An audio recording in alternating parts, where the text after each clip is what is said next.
Kan, Pak, mau ini buat ada yang mau disampaikan. video kirim ke Bapak langsung.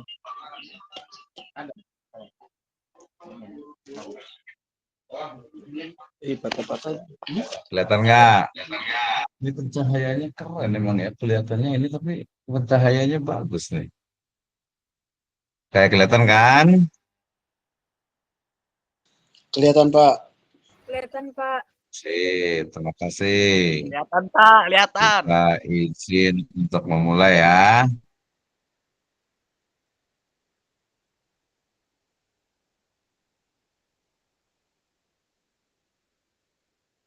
Oh, pas jam 1 kita yang salah 45 menit saja lah ya.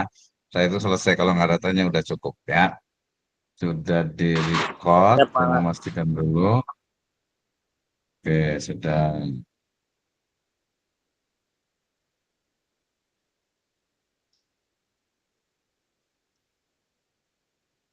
Bismillahirrahmanirrahim. Assalamualaikum warahmatullahi wabarakatuh. Waalaikumsalam warahmatullahi wabarakatuh. Wabarakatuh. Alhamdulillahirrabbilalamin. Wassalatu wassalamu ala asrafil anbiya'i wal mursalin. Habibana wa nabiyyana Muhammadin sallallahu alaihi wasallam. Wa ala alihi wa ashabihi wa man tabi'ahum bi ihsanin ila yaumiddin. Wa ba'd. Qala Allah Ta'ala fi kitabihil karim. A'udzu billahi minasyaitonir rajim. Bismillahirrahmanirrahim. Wa 'allama Adamal asma'a kullaha. Thumma aradahum alal malaikati faqala ambi'uni bi asma'i haula'i in kuntum shadiqin. Qalu subhanaka la ilma lana illa ma 'allamtana innaka antal azizul hakim. Wa qala Rasulullah sallallahu alaihi wasallam yaltamis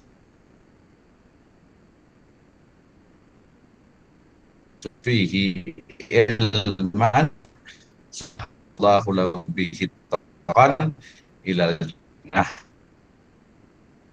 Kita bila syukur subhanahu wa ta'ala yang telah memberikan kepada kita kenikmatan iman, Islam, dan juga ihsan.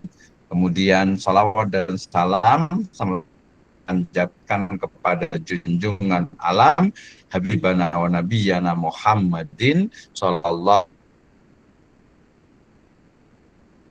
sahabatnya serta orang-orang yang senantiasa mengikuti jejak sunnahnya hingga akhir zaman.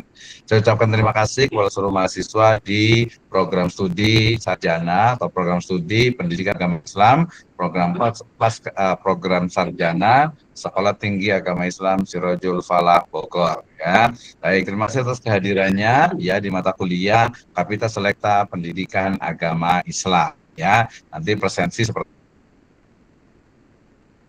ajaran pendidikan agama Islam. Mohon maaf, mungkin agak sedikit terganggu dari sisi Wi-Fi-nya. Ini sepertinya agak-agak kurang stabil ya. Mudah-mudahan jalan dengan baik lah ya. Saya sudah matikan untuk Wi-Fi di handphone saya. Baik, kita lanjutkan. Hari ini kita akan membahas bersama terkait dengan bagaimana sebenarnya problematika pendidikan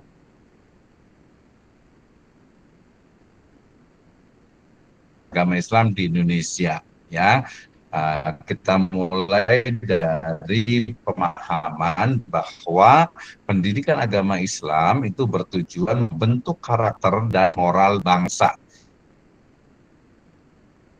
Pendidikan agama Islam adalah landasan pembentukan karakter religius generasi muda ya, sehingga ketika ditanya kenapa kajian atau pembahasan tentang pendidikan agama Islam itu penting, karena memang faktanya ya di masyarakat memerlukan sekali adanya pendidikan agama Islam ya, utamanya dari jumlah mayoritas, kemudian juga kebutuhan akan pendidikan agama ya, baik yang itu bersumber dari internal umat Islam ataupun juga eksternalnya. Baik ya, kita lanjutkan. Jadi kalau kita memahami tentang pendidikan agama Islam, tentu saja kita perlu paham tentang konteks dan juga urgensi. Urgensi itu artinya pentingnya pendidikan agama Islam. Ya, misalnya kita nyebutnya dengan istilah wajib nasional. Kenapa? Karena pendidikan agama Islam itu adalah wajib di semua jenjang pendidikan nasional, ya, baik itu SD, MTS, ya, MI, kemudian madrasah aliyah, kemudian SMA dan SMK, semuanya ada pelajaran PAI, pendidikan agama Islam. Ya, jadi ini adalah mata pelajaran yang wajib, ya, itu yang pertama. Yang kedua, bahwa di tahun 2022 ini jumlah dari siswa madrasah, ya, ataupun santri madrasah itu mencapai 4,7 juta, ya. Jadi ada siswa peserta didik murid madrasah yang ada 22.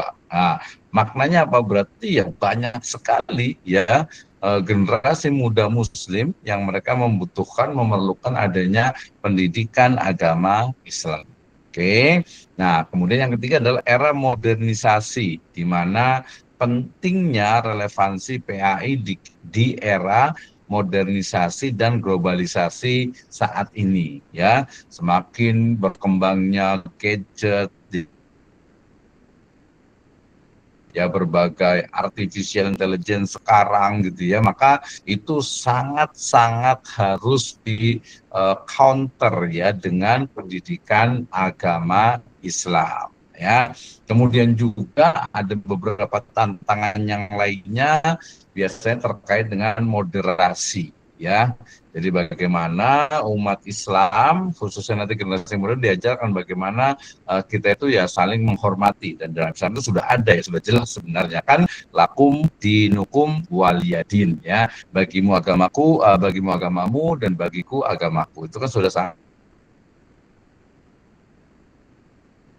misalnya, gitu ya. Ini ada mungkin beberapa waktu lalu, ya, kita perlu paham seperti apa sih sebenarnya pemahaman terhadap radikal, gitu ya. Jadi tidak asal mengcap saja, oh ini radikal, radikul, gitu ya. Tidak seperti itu. Jadi harus kita pelajari bersama.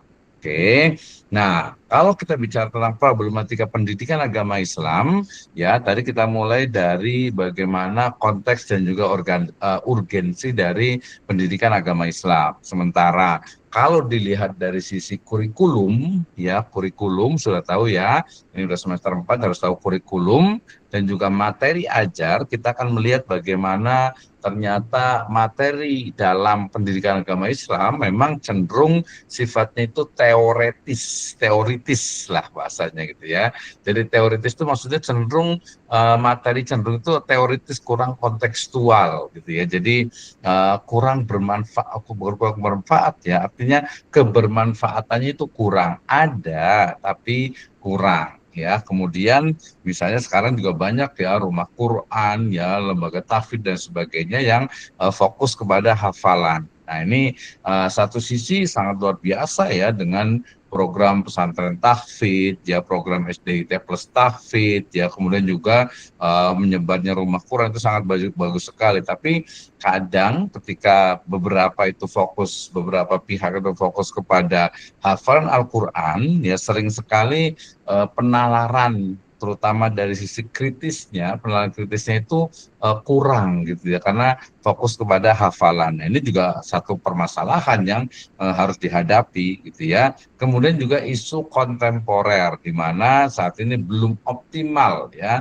respon terhadap isu kontemporer. Tadi misalnya dulu tuh liberalisme, pluralisme, radikalisme, pokoknya isme-isme yang tidak sesuai dengan Islam, ya, kita harus memahaminya dengan baik. Nah, kemudian juga dari sisi prakteknya ini terjadi kesenjangan implementasi, ya, kesenjangan antara kurikulum pusat dan juga implementasi lokal. Ini banyak terjadi di mana, ya, beberapa materi itu ternyata sudah usang, sudah berubah, ya, sesuai dengan perubahan zaman. Maka mau tidak mau, ya, harus betul-betul dipahami. Dalam konteks Indonesia tentu saja adalah bagaimana penerapan dari kurikulum nasional, ya, kurikulum nasional di mana itu diterapkan di semua tempat penjuru yang ada di Indonesia, walaupun nanti ada yang meringankan, yaitu adanya muatan lokal. Oke. Nah, ini masalah pertama, yaitu kaitannya dengan kurikulum. Yang berikutnya adalah masalah kualitas dan kompetensi guru. Ya, kita bicara tentang problematika pendidikan agama Islam. Tadi setelah kurikulum, ya lengkap kurikulum, metode pembelajarannya, pendekatan pembelajarannya. Ya, berikutnya adalah kualitas dan kompetensi guru PAI. Jadi berdasarkan data ya tadi masih di tahun 2022 itu ada lebih kurang 200.000 lebih guru PAI di sekolah umum dan juga madrasah pastilah ya 200.000 lebih ya. Nah sayangnya ya dari jumlah itu beberapa riset menunjukkan kurangnya pelatihan pedagogik dan juga profesional berkelanjutan. Ya, jadi ya udah jadi guru ya guru aja udah nggak mau belajar lagi padahal thalabul ilmi minal mahdi ilal lahdi ya. Jadi udahlah ngurus administrasi dan sebagainya akhirnya tidak sempat belajar lagi. Kemudian yang kedua sebaran guru tidak merata ya terutama di daerah terpencil makanya nanti kalau ini teman-teman semuanya ada yang pengen jadi guru atau pengen jadi PNS, ASN atau P3K yang cepat itu ya di daerah ya misalnya di Sebatik ya di bagian ujung Papua atau mungkin juga di dekat Sangita Laut ya atau mungkin juga dekat Timor Leste. Di sini kan ada Jumalin juga ya dari Sumbawa ya atau dari Dompu ya Dompu Sumbawa ya Sumbawa lah ya. Nah itu juga penting sekali makanya kita belajar di sini ya untuk bagaimana kita nantinya berkontribusi untuk masyarakat. Kita nggak tahu ya apakah akan di Bogor terus atau mungkin nanti ada yang ke Sulawesi, ada yang ke Borneo atau mungkin nanti ada yang jadi PNS atau ASN gitu di IKN ya kali aja gitu ya. Atau mungkin ada yang pengen pergi ke New York, pengen pergi ke mana tuh London gitu ya, ke USA, ke KL gitu ya, ke GB, banyak lah ya ke Aussie. Kita nggak tahu, makanya kita harus banyak belajar dan membuka jaringan. Jangan lupa teman-teman semuanya nih ya. Kayak kemudian tadi rendahnya juga kesejahteraan guru PNS yang mempengaruhi motivasi. Nah ini jadi rahasia umum nih. Jadi katanya kalau pengen jadi guru itu harus siap-siap miskin gitu ya, atau siap-siap cukup nggak bisa kaya gitu ya. Ya ini mungkin secara umum, padahal sih sebenarnya tidak juga. Ketika kaya itu kan takdir dari Allah Ta'ala gitu ya.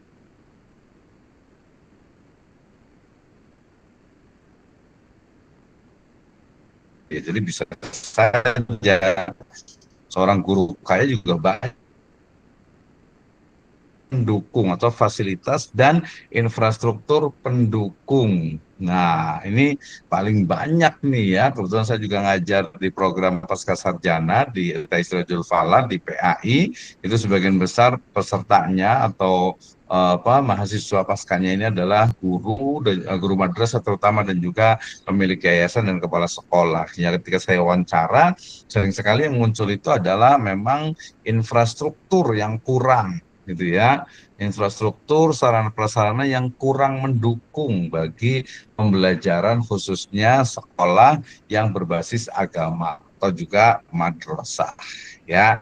Minimnya fasilitas misalnya banyak sekolah atau madrasah minim fasilitas ya, perpustakaannya, laboratoriumnya apalagi gitu ya, kelasnya saja kemudian toiletnya gitu itu bisa dilihat dan kita bisa lihat istilahnya kita bisa lihat, perhatikan dengan mata kepala kita. Itu masalahnya ya. Yang kedua adalah akses teknologi, kesenjangan akses teknologi digital ya terutama internet dan juga perangkat lunak lainnya. Jadi ya madrasah itu pakai Infocus ya alhamdulillah sekarang adalah beberapa gitu. Tapi sebagian dari sisi wifi-nya gitu ya, kemudian dari sisi mungkin aksesnya itu perlu adanya peningkatan. Itu mungkin bukan hanya perlu ada peningkatan, harus ditingkatkan sebenarnya gitu ya. Kayak kemudian ruang kelas yang kelihatan, ruang kelas tidak kondusif di lebih dari 40% sekolah. Jadi kalau kita lihat misalnya nanti ini ya, nanti semester 5 nih pada akan PLPK. Kalau PLPK nanti saran saya sih ya, kalau PLPK itu cari sekolah atau madrasah yang memang kita itu ingin di situ atau mungkin bikin penasaran jauh sekalian apa atau mungkin yang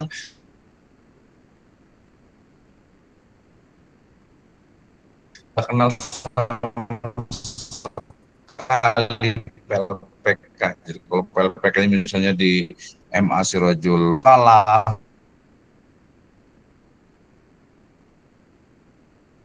atau di misalnya, atau mungkin di mana lagi tuh Sumur Batu misalnya gitu ya, jauh, atau mungkin wah apalagi kalau bisa sampai ke mana tuh, ke daerah atau ke luar negeri, itu jadi pengalaman gitu ya. Nah itu penting nanti ketika ketika setelahnya di semester 6 juga ada KKM, KKN itu juga nanti akan mengetahui ternyata memang madrasah ini sangat-sangat memprihatinkan gitu ya, sangat memprihatinkan, apalagi semakin ke daerah biasanya semakin kurang diperhatikan dari sarana prasarana dari madrasah itu. Oke. Nah, kemudian problem berikutnya di pendidikan agama Islam juga itu adalah metode pengajaran yang sifatnya masih konvensional. Konvensional ini maksudnya adalah sesuatu yang biasa dilakukan, kurang ada inovasi, kurang ada pengembangan. Nah, seperti itu ya. Misalnya dominasi ceramah gitu ya. Kalau ngajar ya ya sudah pakai ceramah kayak saya ini ya, pakai ceramah terus gitu ya. Padahal nanti kan kalau di kelas gitu ya, kalau di kelas kan ya kita banyak aktivitas, kita banyak project tuh sebenarnya gitu ya. Jadi dominasi ceramah ini maksudnya adalah dominasi metode ceramah dan satu arah. Ya sering sekali nih namanya belajar, guru itu ketika ngajar anaknya udah ngajarin terus gitu ya, jadi satu arah, sayang sekali gitu ya. Nah kemudian juga minim inovasi, tadi minimnya pembelajaran aktif, inovatif, dan partisipatif. Nah dari Kapasitas Rektor Pendidikan Agama Islam model pembelajaran. Jadi sebagai calon-calon guru PAI ya, Anda semuanya harus belajar bagaimana mengajar yang baik dan benar gitu ya. Mengajar dengan pembelajaran yang multi approach, berbagai pendekatan ya, sehingga nanti tujuan dari pembelajaran itu tercapai, kemudian anak-anak juga merasa senang, happy, fun dengan pembelajaran itu. Jangan sampai nanti ketika belajar malah nggak semangat, malah lemas gitu ya. Tidak benar seperti itu ya. Kemudian juga kurang media digital, kurang penggunaan media digital interaktif. Wah ya, nah ini mestinya harus diperhatikan nih. Kalau mamanya misalnya nggak boleh bawa handphone, berarti harus ada media yang bisa digunakan ya, untuk mencari informasi dan lain sebagainya gitu ya. Nah ini adalah problem dilihat dari sisi metode pengajarannya. Oke.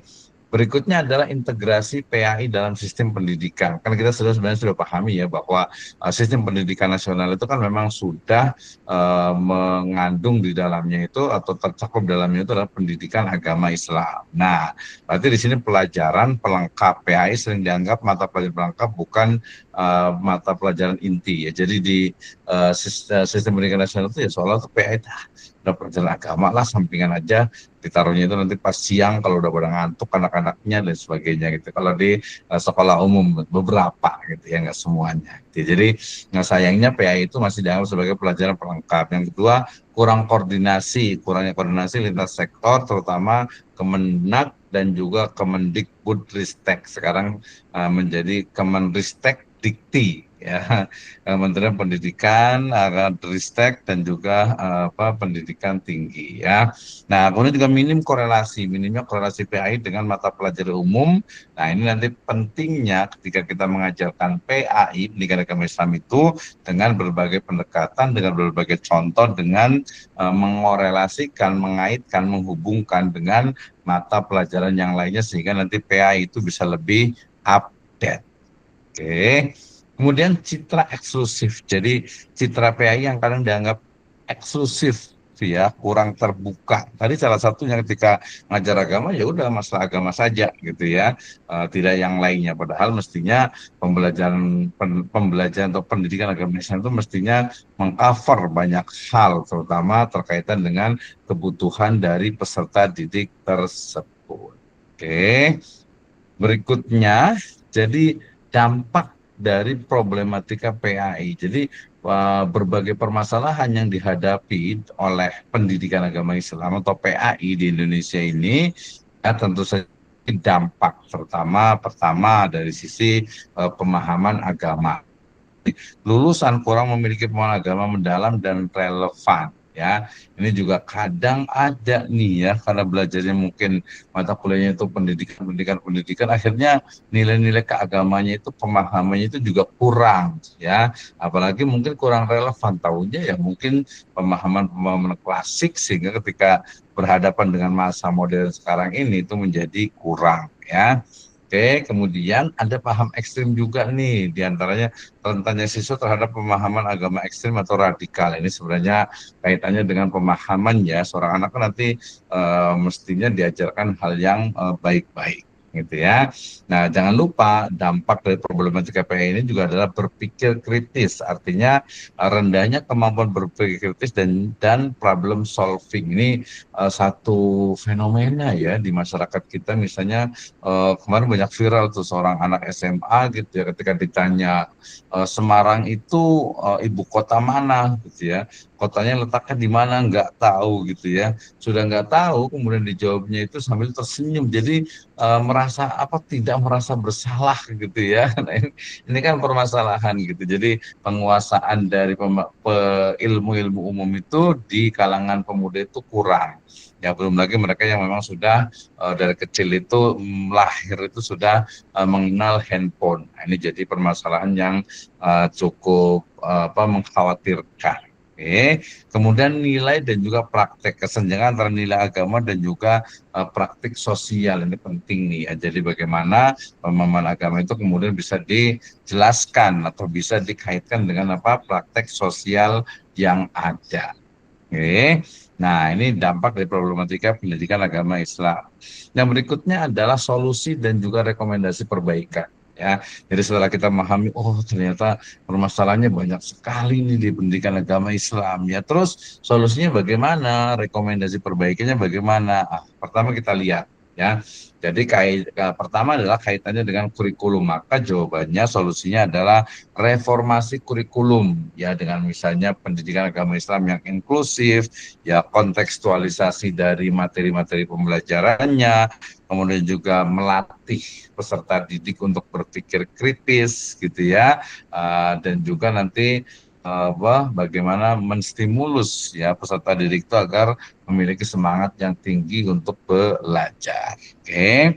Yang kedua adalah peningkatan kualitas guru ya, tentu saja ini mestinya dilakukan pelatihan secara berkelanjutan dan juga sertifikasi dari berbagai atau dengan berbagai profesi yang ada gitu ya. Jadi seorang guru ini jangan hanya istilahnya itu, sudahlah jalan aja, ikut aja, seperti itu ya, padahal tidak seperti itu. Oke. Yang ketiga, investigasi infrastruktur, maksudnya adalah akses digital dan juga fasilitas penunjang. Nah, ini kan alhamdulillah sekarang di berbagai wilayah, saya pernah pergi ke mana, Sukabumi Selatan sana, ternyata mereka juga sudah bisa mengakses internet ya. Bahkan di sana ada satu komunitas yang juga memiliki TV ya untuk sosialisasi dari kegiatan-kegiatan mereka ya, dan juga internet juga sudah masuk di sana juga. Ya, nanti apakah dampak negatifnya seperti apa? Ya buat riset lah ya, dampak negatifnya seperti apa. Oke. Yang berikutnya, yang ketiga, yang keempat adalah inovasi metode gitu ya. Jadi pembelajaran yang aktif ya, problem based learning atau project based learning ya. Kemudian juga berbasis project dan juga digital approach ya, pendekatan digital ya. Jadi ya belajarnya ya tidak mesti seperti kita sekarang ini kan ya, bisa saya di Bandung, kemudian teman-teman di Bogor gitu, kita bisa belajar sama-sama. Jadi inovasi metode ini menjadi sangat penting. Yang berikutnya adalah yang kelima, penguatan integrasi ya, artinya itu bagaimana kolaborasi antara kementerian dan juga lintas mata pelajaran. Jadi tidak hanya dari satu sisi saja gitu ya, tapi juga dari sisi yang lainnya. Oke, itu pembahasan saya terkait dengan bagaimana problematika pendidikan agama Islam di Indonesia. Dan terakhir, kesimpulan yang kita bisa ambil dari pembahasan hari ini adalah yang pertama, ya, karakter unggul ya. Jadi pendidikan agama Islam krusial membentuk karakter generasi unggul dan juga moderat serta religius tentu saja ya. Itu yang pertama. Yang kedua, komitmen kuat. Ya, diperlukan komitmen yang kuat dari pemerintah dan juga masyarakat dalam pelaksanaan dari pendidikan agama Islam. Yang ketiga, kolaborasi kunci, ya. Bagaimana kolaborasi multisektoral menjadi kunci perbaikan berkelanjutan. Jadi tidak hanya satu dua orang saja gitu ya, tapi banyak orang yang bisa berkontribusi. Yang terakhir, yang keempat adalah pendidikan agama Islam berdaya saing. Tadi untuk RPS kita itu adalah di tahun berapa, misalnya 2030 misalnya gitu ya. Nah, jadi PAI berdaya saing ini maksudnya adalah mewujudkan PAI yang relevan, transformatif dan berdaya saing. Ya, jadi bukan lagi menjadi jago kandang gitu ya, tapi memang memiliki kemampuan dan kualitas yang bagus. Oke. Nah, dari sini kita bisa memahami bagaimana sebenarnya problematika ataupun permasalahan ya yang dihadapi oleh umat Islam saat ini. Jadi apa sih tantangan-tantangan dari pendidikan agama Islam di Indonesia ini ya? Banyak dari sisi gurunya, dari sisi kurikulum pelajarannya, dari sisi mungkin nanti tokoh-tokohnya, ya kemudian juga metode-metode yang digunakan itu juga menjadi bagian dalam menjadi bagian problem permasalahan yang dihadapi oleh umat Islam saat ini. Oke ya, ini kaitannya dengan apa? Bagaimana ternyata yang namanya pendidikan agama Islam itu memang memiliki posisi yang sangat penting. Alhamdulillah kita bisa belajar, kita bisa masuk di kuliah di pendidikan agama Islam. Jadi mata kuliah dan juga program studi yang memang harus dipelajari menarik. Kenapa? Karena kita masih atau karena kita yang memiliki keperluan untuk berbagai hal, terutama nanti kaitannya dengan keperluan kita tentang agama.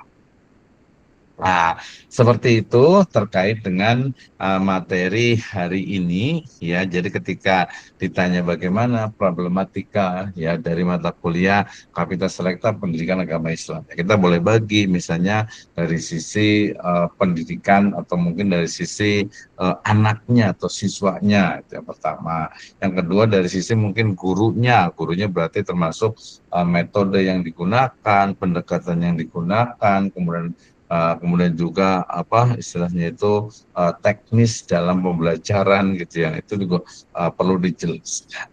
Oke ya.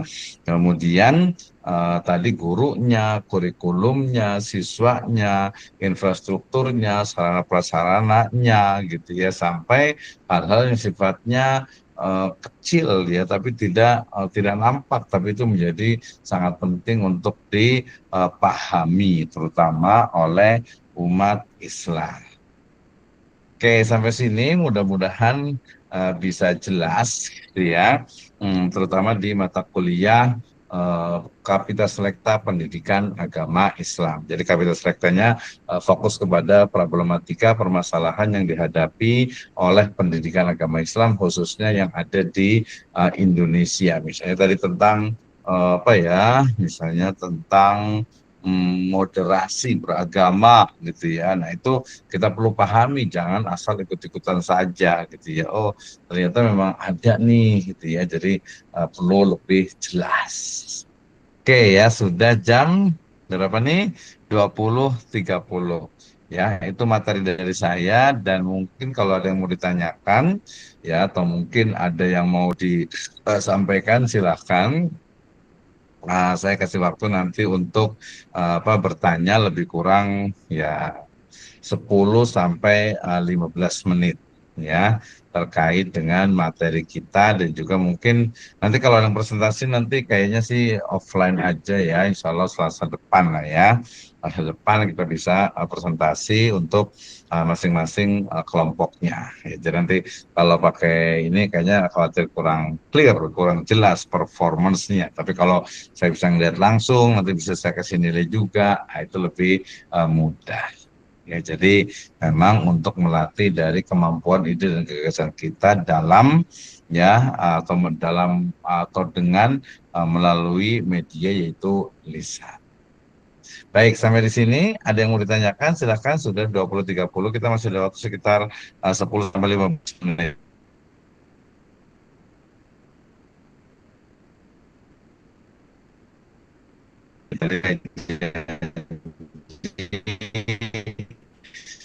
Ya, sampai dengan 2045 ya.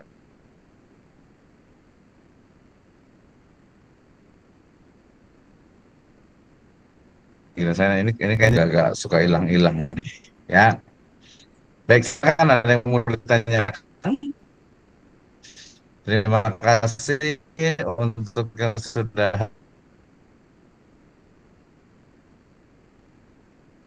hadir hari ini. Ada mulai dari Abdul Jabbar, Aji Catur Pamungkas. Hadir. Hadir, Pak. Ini ya. Hadir, Pak. Hadir. Mohon Ada.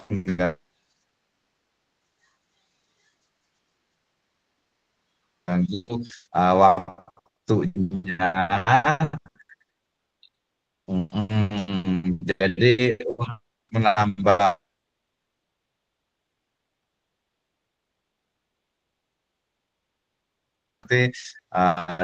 dibatasi mungkin beberapa poin, jadi gantian. Jadi biar semuanya bisa presentasi dengan bagian atau topik yang memang sudah dibagi-bagi gitu ya. Jadi nggak langsung gitu. Jadi nanti biar merasa oh iya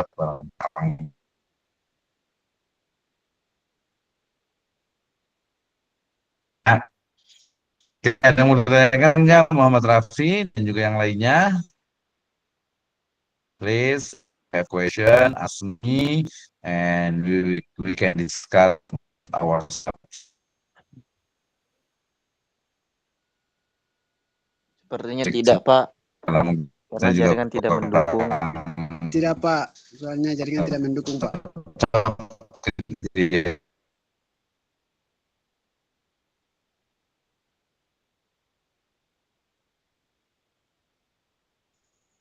Iya, Pak. Suaranya putus-putus. Bapaknya barusan keluar.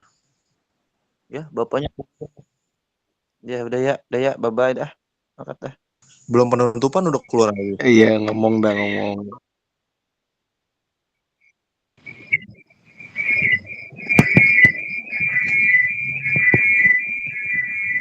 Jum. Keluar. Ini Ahmad nih yang kick. Wahai bulan purnama. Udah beres, keluar sekarang. Keluarin anjir itu, Pak Misno. Tunggu bapaknya sabar. Udah keluar aja. Wah, Ntar kalau balik. bulan purnama. kata-kata dong Bang Ahmad. Jangan terlalu berharap. Bubar. Oh, Jum. asa Jum. Guys, jangan Coba lupa ditanya ambil lagi, buket ya. dulu lihat. Bung. Bekri. Bisa Oke. didahar.